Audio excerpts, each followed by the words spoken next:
Hello, my name is Danielle St. John. I am a Green Party congressional candidate for California's 49th District. And today I'm going to do some more question and answers. We've gotten just a ton of questions, so I don't want to, I kind of want to just break these out down into bite-sized chunks, I guess. So, I think that I think I might just jump right into the questions, but so first, I guess we are streaming on a whole lot of different platforms. So if you are watching live and you want to ask a question, Facebook is probably the best place, but we've also got somebody watching. What did you say? Yeah, Periscope and Periscope, and I think that's it. Periscope. Facebook and Periscope are if you probably the best way to get us if you have a question now and you want to add it to the list. So I'll go just as answer as many questions just as long as you guys stay interested. So and you guys can enjoy the sunset in the background. Okay, one question I didn't get to from the long list from was it Jacob yesterday? Is that his name? Jacob. I think so, yeah. Jacob was legalization of I'm going to say legalization of hallucinogenics, it's something that I definitely agree with. I think that we should change our whole scheduling system for drugs. And especially when we've got laws being passed to legally euthanize humans who have 6 months to live. 6 months, if a doctor signs off on, they've got their hospice or they've got a terminal illness that they've got 6 months to live, then they can prescribe, drugs to end their life. And I think there's no reason that if that's legal and if that's something that we're considering, that something like psilocybin should not be, completely legal for those people. So, I know there was a study done recently, the last about 5-10 years or so, where they gave it was UCSD and UCLA, I think. They gave a group of 12 terminally ill cancer patients the active ingredient in magic mushrooms, which is psilocybin, and it significantly reduced their anxiety of death for about approximately 6 months with no systemic side effects. So to me, if that drug was ever put in a very high category, like I think there's actually, I don't know if that one is a Schedule 1, but there are other hallucinogenics that are Schedule 1. So I think that if they're cannabis obviously is a Schedule 1 drug that we know should be legalized across the board, or at least I don't know if I've gone on record yet about that, but definitely pro marijuana, pro cannabis. So these drugs, they don't kill anybody. I mean, I don't know about. They don't kill anybody. They don't, especially cannabis, marijuana. They don't. Please provide some stats on how many marijuana deaths were reported, and versus how many alcohol deaths were reported, versus how many opiate deaths were reported. There's none. There's don't want to ruin it for you if you wanted to go research, but no, there's none. There's and so there's when you look at this and realize that it's still illegal, you kind of have to wonder why. Like, what are really the driving forces? And it's time and time again, it's money, and it's big business influencing influencing our government and influencing the people for their benefit, right? So, that back in the day, there was lots of reasons to make it illegal, and they all benefited business, and they all hurt the people. So no, I don't think that there's any reason that we need to keep these drugs illegal, but I think we need to go further because we just need to reclassify the drug. We need to, if we're going to keep any drugs, illegal, which, obviously children should not do drugs. There's guidelines. But there is with alcohol and cigarettes and things like that too. So, I think that we would see less deaths if we just legalize these things across the board because. It's proven that nobody's afraid to go to jail for this stuff. They go to jail time and time again. It's not a deterrent. Being put in jail is not a deterrent for these drugs. And we're not addressing the root cause. We're not addressing the fact that these people are trying to escape something. They're a lot of times there was trauma in their life. These addicts that they want to forget. And it seems that we're lenient on some things as addictions, right? Like we've been hearing a lot about like sex addiction, right? With the Me Too movement, it's like, we need to pity them because they have a condition or they have something, a mental health condition, a sex addiction. It's an addiction. It's a mental health problem, and they need to go into treatment, right? They need to go into a treatment facility. They don't need to be treated like animals and be in jail. Well, what do you think addiction is to drugs? It's the same thing. It's just those people don't have any money or any power. So you can really just follow the money all the way, just all the way to the corporations, and it's rinse and repeat with basically every issue that we have going on. That if we can get the money out of it, then we can sort out the mess. But until we can do that, there's just a lot of Band-Aid solutions. But so yes, I do agree that at least hallucinogenics for religious purposes should be legalized pretty much immediately. And then it was also asked about if I support universal health care. Of course, I definitely support universal health care, but There's also Paul Edward Graham said the same thing. Well, he said Medicare for all, and then you have the one from last night, which is single payer. Okay, all right. Medicare for all, that's actually a good question.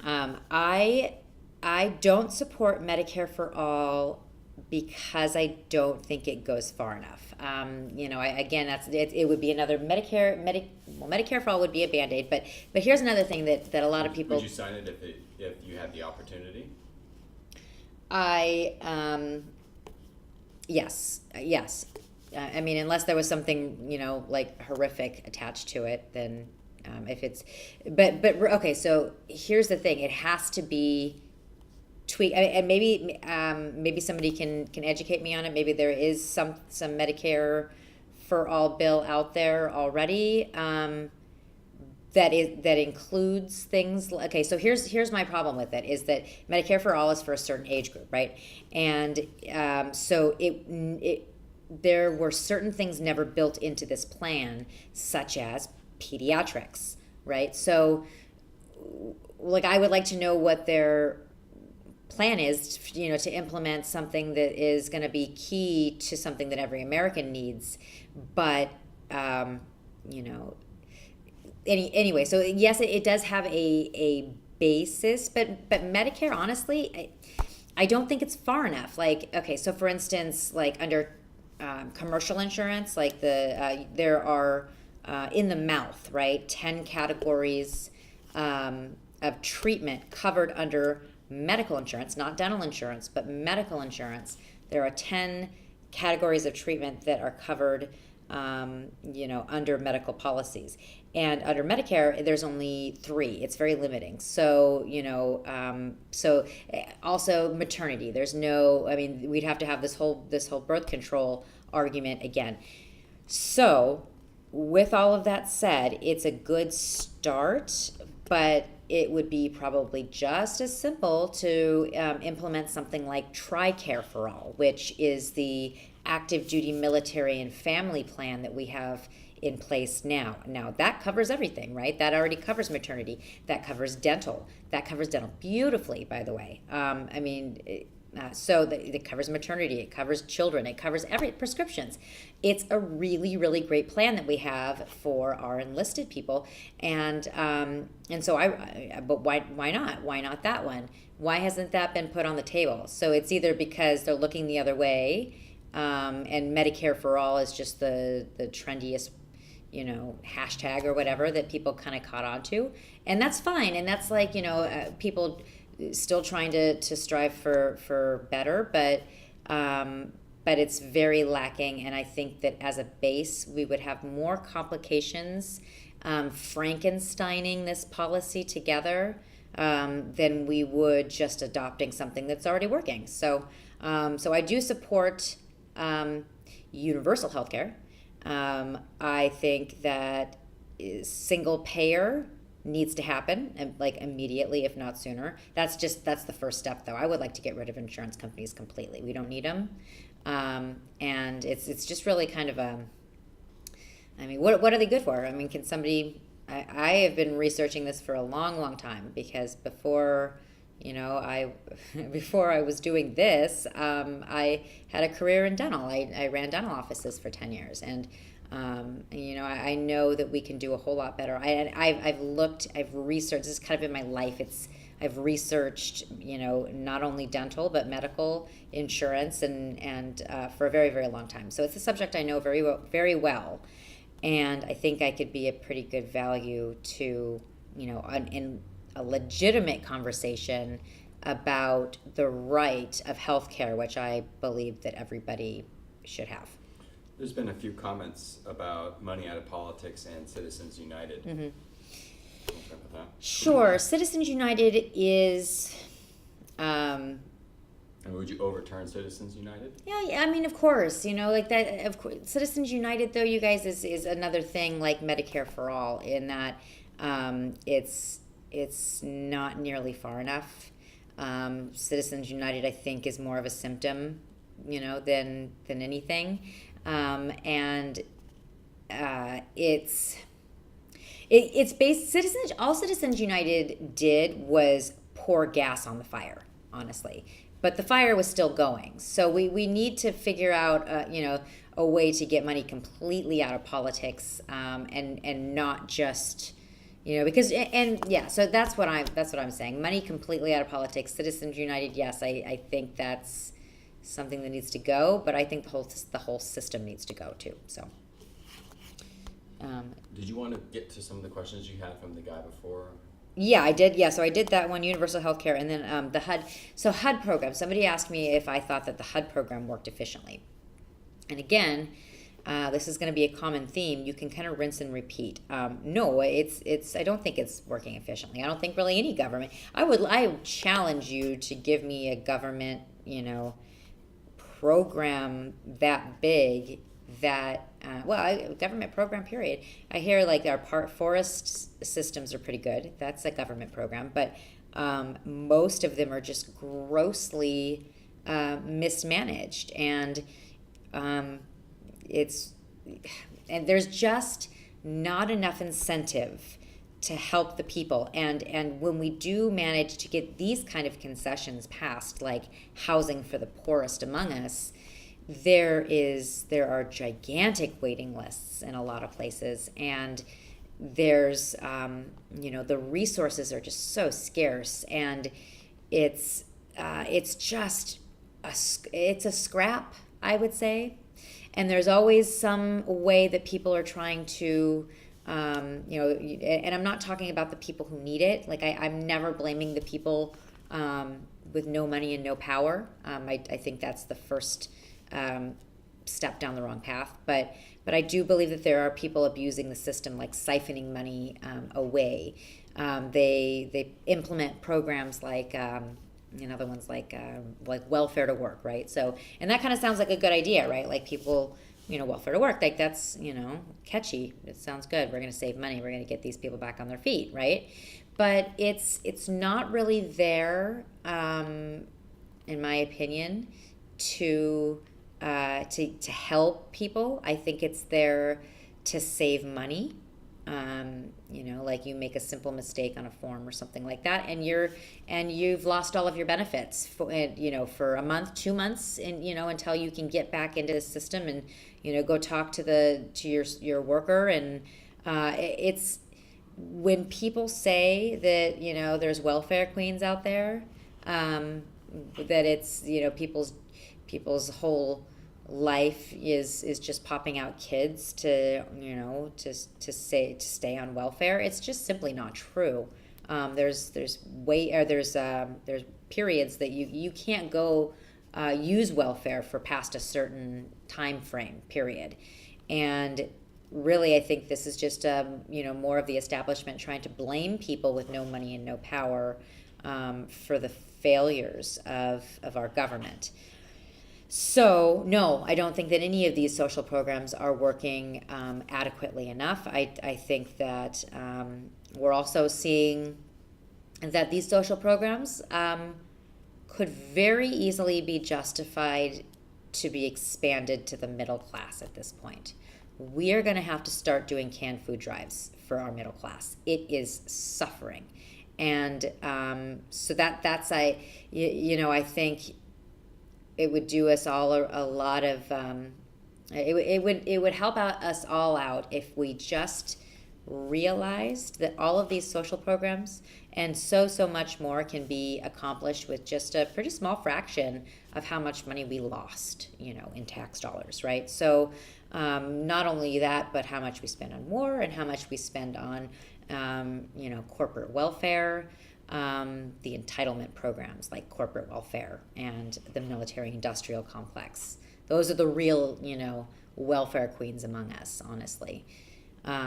So it's they are benefiting from our system. And the big businesses, like I've said this before, but you can see it time and time again. Anytime these very special interests like the military-industrial complex, and I would love some, right-wingers to start calling, we should start just like in regular conversation, we should start calling the military-industrial complex free shit, right? It's just like they just want more free shit,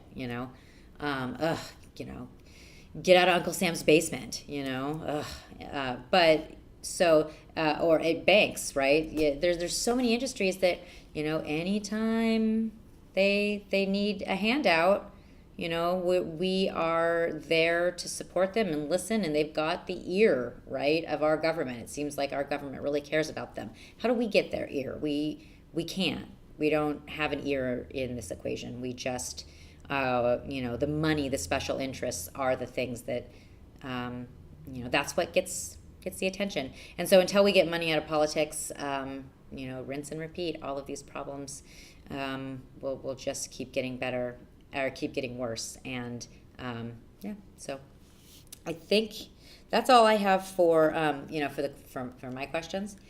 Are there any more? Okay, so a couple more things. I just hold on, Michael Vu. There we go. All right. So I'm gonna put this up every time I do a live stream now. Maybe I won't keep it up just as long, so you guys can enjoy the sunset a little bit more. But I just want to remind everybody that we've got a primary coming up, and we have a cheater running it. So it's all of our duties, no matter who you want to vote for, to call and make sure that our elections aren't being stolen again. And I think that if we can put some social pressure on Michael Vu and the San Diego Registrar of Voters, maybe we can get our votes counted fairly. So I think that is I think that's all I have for today. And yeah, okay. Well, no, then if there's nothing else, I always go off, I say goodbye and then I'm like, oh, that was one more thing I wanted to do. Let's not forget about Julian Assange. I wore my Assange shirt today. And then also let's, I guess this is news, that Trump got spied on. I don't know where I've heard that story before, but it's all the Obama administration did it, right? I don't really think that we can, I mean, can anybody say that the Obama administration didn't spy on Trump now? Like that's pretty bad. I don't know. It's all coming out now, and it's not news to me, but I think probably somewhere there's a lot of Democrats who need a hug right now. I don't know, but so anyway, just leave you with those words. And if there's more questions somewhere, because there's a bunch of places that we're streaming. So if there's more questions, then I'll just jump back on tomorrow and answer more questions. So until then, I will talk to you soon.